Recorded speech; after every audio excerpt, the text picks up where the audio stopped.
Hai, Assalamualaikum dan selamat sejahtera. Masih lagi bersama dengan saya, Cikgu Fatin. Untuk subjek reka bentuk dan teknologi tingkatan 1, kita masih lagi dalam bab 1, iaitu tentang pengenalan reka bentuk dan teknologi.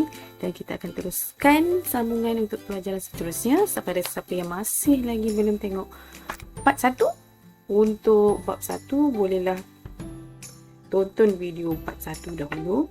Dan untuk video kali ini kita akan teruskan dengan subtopik yang berikut.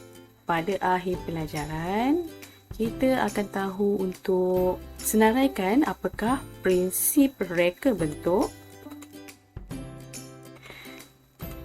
dan juga kita tahu apakah aplikasi prinsip-prinsip reka bentuk, dan kita boleh membandingkan beza prinsip dan elemen reka bentuk.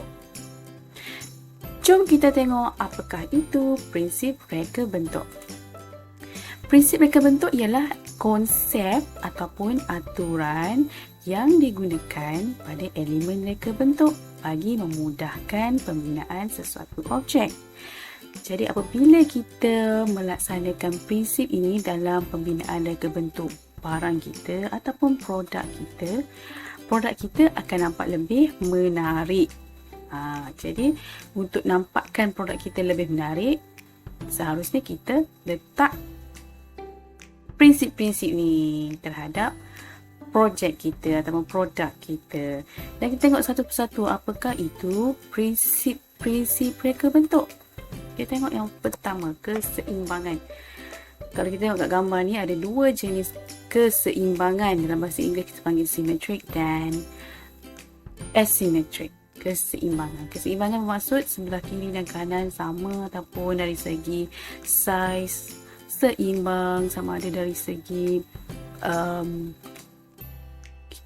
pandangan kita, dari sudut berat, tarikan dia seimbang. Manakala kalau ketidakseimbangan pula, kita boleh nampak dia satu objek yang sama tapi dia ada added value, added point, added rupa tambahan kepada sesuatu objek. Macam kita boleh tengok keseimbangan simetri, dia mempunyai keseimbangan yang sama pada kedua-dua belah bahagian. Ni apa ni? Hoverboard. Kita tengok kalau tak seimbang memang tak boleh jalan lah kan.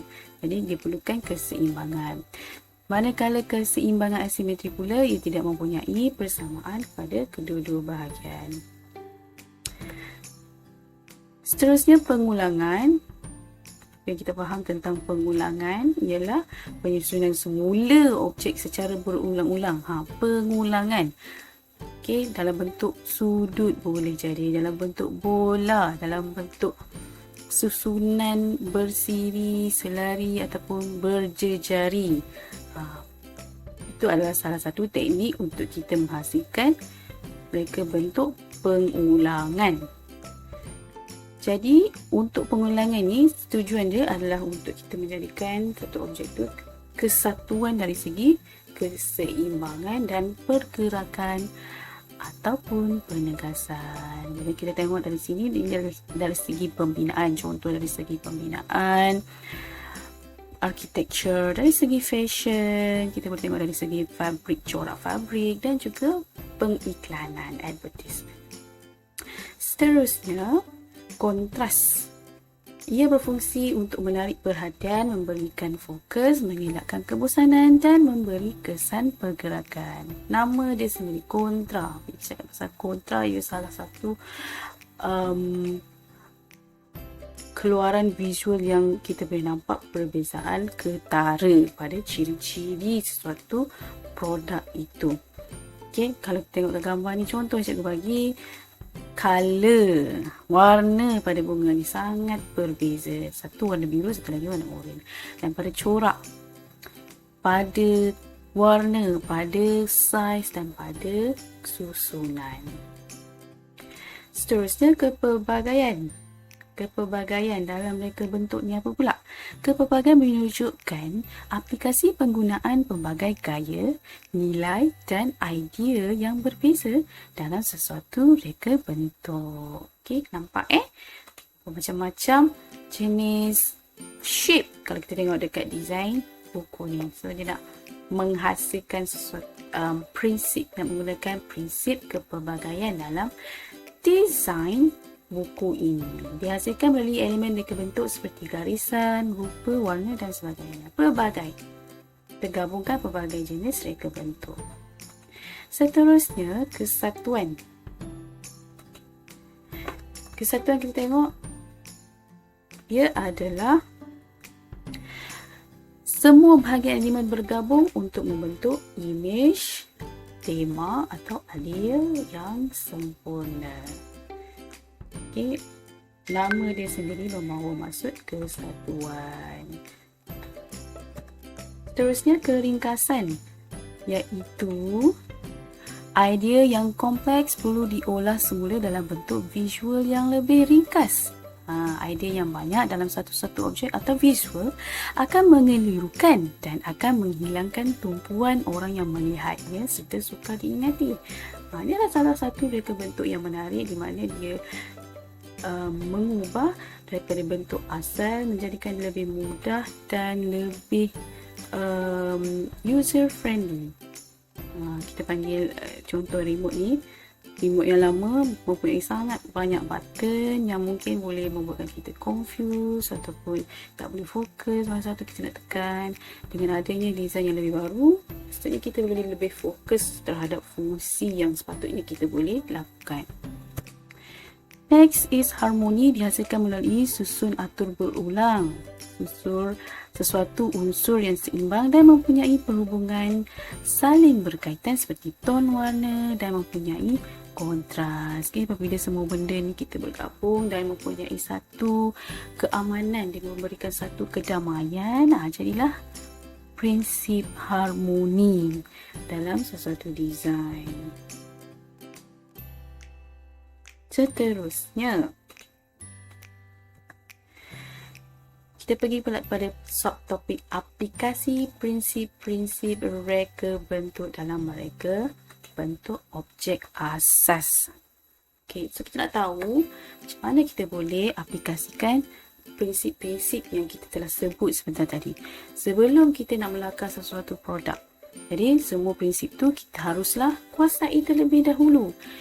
Jadi macam mana kita nak perkara ini boleh dilakukan? Kita nak supaya apabila kita melaksanakan prinsip-prinsip reka bentuk, kita boleh menarik minat pelanggan untuk beli, untuk tengok pada produk kita. Jom kita tengok apakah langkah-langkah yang pertama. Dia ada 2 langkah. Yang pertama, pilih elemen rupa basic yang asas dahulu. Contohnya kita nak create kamera. Kita nak design satu kamera DSLR yang baru. Apa yang kita tahu, DSLR berbentuk segi 4. Jadi kita ada satu objek asas iaitu segi 4. Langkah kedua, pastikan langkaran itu mengikut prinsip reka bentuk. Contohnya ringkas dan seimbang. Kita tengok contoh. Contohnya kat sini, kita nak buat jam dinding. Jadi kita tahu dalam fikiran kita, visual mind kita nak dia ada satu bentuk asas iaitu bentuk bulat dan bentuk silinder. Jadi kita lukis dahulu bentuk asas objek dan kita jadikan dia satu lagi bentuk geometri, mengikut kreativiti masing-masing. Dan kita lakarkan bentuk oktagon. Sebabkan kita nak dia lain daripada yang lain, kita nak dia bulat. Kita jadikan dia bentuk oktagon.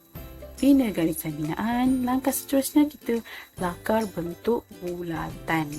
Secara basicnya kita ada 2 bentuk ni. Kita ada bentuk bulat dan bentuk oktagon. Untuk bahagian tali dia pula, kita ambil segi 4 tepat. Basic segi 4 tepat. Step yang sama, kita lakar bentuk dia dan kita bina garisan.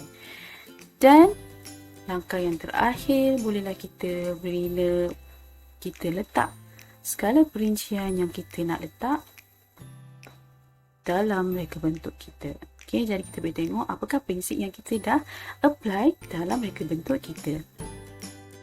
Kita boleh tengok dekat sini, contohnya kita dah aplikasikan prinsip kesejajaran dan pengulangan pada corak dia.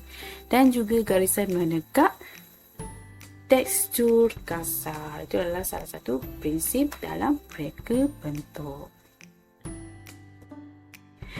Seterusnya, kita nak membandingkan pula beza prinsip dan elemen reka bentuk. Okey, kita dah belajar sebelum ni apakah elemen reka bentuk. Dan untuk pelajaran kali ini, kita belajar pula apakah prinsip reka bentuk.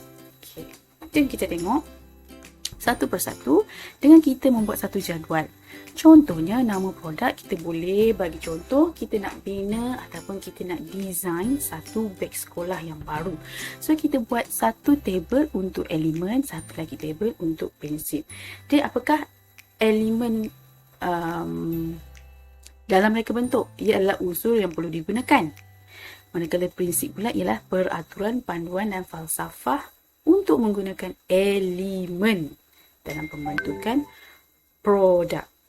Kita tengok kat sini, kita buat satu-satu elemen. Kita ada garisan, rupa, bentuk, tekstur, saiz, warna dan ruang. Manakala untuk prinsip, sama juga kita apply, kita listkan apakah prinsip dia: keseimbangan, pengulangan, kontras, kepelbagaian, kesatuan, keringkasan dan harmoni. Jadi kita nak tengok satu persatu sama ada kita ada tak elemen ni. Kita ada tak elemen ni. Contohnya, kita cakap tadi beg sekolah. Bila kita mereka sesuatu beg sekolah tu, kita tengok balik ada tak elemen garisan. Kalau ada, kita tanda. Ada tak elemen rupa? Kalau ada, kita tanda. Ada tak elemen bentuk? Apakah bentuk yang kita nak cipta berdasarkan beg sekolah kita? Dalam fikiran kita, apa design yang kita dah imagine, yang kita dah imajinasikan? Adakah bentuk bulat ataupun bentuk segi empat? Kalau ada, kita tandakan bentuk. Sama juga dengan tekstur. Apakah tekstur yang kita nak letak, jenis kain, jenis fabrik, apakah saiz dia, warna apa yang kita nak produce, dan adakah besar beg kita, ruang dalam beg kita tu. Untuk reka bentuk prinsip tu pula, dia seimbang tak kiri dan kanan? Rupa dia seimbang tak? Kita nak tengok juga ada tak kita letak prinsip pengulangan, ada tak corak yang berulang, ada tak bahagian zip yang berulang ataupun bahagian corak yang berulang. Kontras, warna yang ada pada zip ataupun pada fabric. Kepelbagaian, kesatuan, keringkasan dan harmoni. Kita boleh cek satu persatu. Seterusnya, kesimpulannya, kita boleh tahu bahawa kita perlu apply kalau kita nak mereka sesuatu reka bentuk yang baru, produk, kita bolehlah apply ilmu yang kita baru belajar tadi, tentang itu tentang prinsip dan juga elemen, supaya kita dapat menarik lebih ramai pelanggan untuk tertarik, untuk tengok, untuk beli produk kita. Jadi sekiranya ada sebarang soalan yang nak diajukan, bolehlah ajukan di ruangan komen ataupun go to my Instagram. Okay.